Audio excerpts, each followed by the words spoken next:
আসসালামু আলাইকুম ওয়া রাহমাতুল্লাহি ওয়া বারাকাতুহু।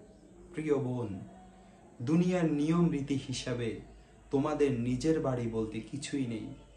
বিয়ের পর বাপের বাড়ি হয়ে যায় ভাইদের বাড়ি, আর যাদের ঘরে তুমি যাচ্ছ সেটা তোমার স্বামীর বাড়ি। তোমার বাড়ি বলতে কিছুই নেই।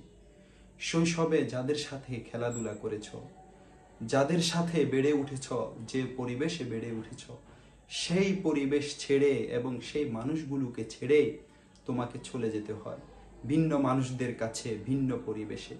প্রবাসীদের কষ্ট নির্দিষ্ট মেয়াদি ও নির্দিষ্ট পরিমাণে, আর তোমাদের কষ্টের কোনো পরিমাণ এবং মেয়াদ নেই। জীবনের শেষ নিঃশ্বাস ত্যাগ করা পর্যন্ত তোমাদেরকে জীবন যুদ্ধে লেগে থাকতে হয়। পৃথিবীতে ভাই বোনের সম্পর্কের চেয়ে বড় আর কোনো মধুর সম্পর্ক নেই। রক্তের প্রতিটি কোণায়, হাড়ের প্রতিটি জোড়ায়, গোস্তের প্রতিটি খণ্ডে ভাই বোনের বিশেষ এক বন্ধন মিশে আছে। একজন ভাই হিসাবে বোনদেরকে যতটুকু দেওয়ার দরকার ততটুকু দেওয়ার যথেষ্ট পরিমাণে চেষ্টা করব। তোমাদের হক, প্রাপ্য, অধিকার সময় মতো দিয়ে দেওয়ার চেষ্টা করব এবং সাধ্য অনুযায়ী উপহার, উপঢৌকন, হাদিয়া ও ভালোবাসা দেওয়ার চেষ্টা করব।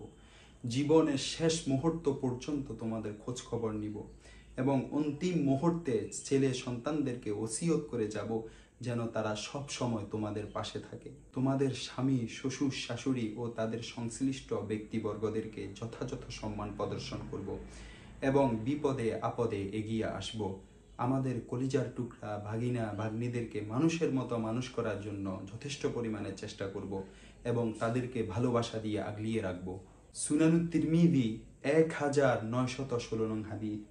নবী করিম সাল্লাল্লাহু আলাইহি ওয়াসাল্লাম ইরশাদ করেন, যার 3 জন মেয়ে অথবা 3 জন বোন আছে, অথবা 2 জন মেয়ে বা 2 জন বোন আছে, অন্য এক রাওয়ায়াতে 1 জন মেয়ে বা 1 জন বোন আছে, সে যদি তাদের সাথে ভালো ব্যবহার করে এবং তাদের হকের ব্যাপারে আল্লাহ তাআলাকে ভয় করে, তার জন্য জান্নাত নির্ধারিত করে দেওয়া হয়।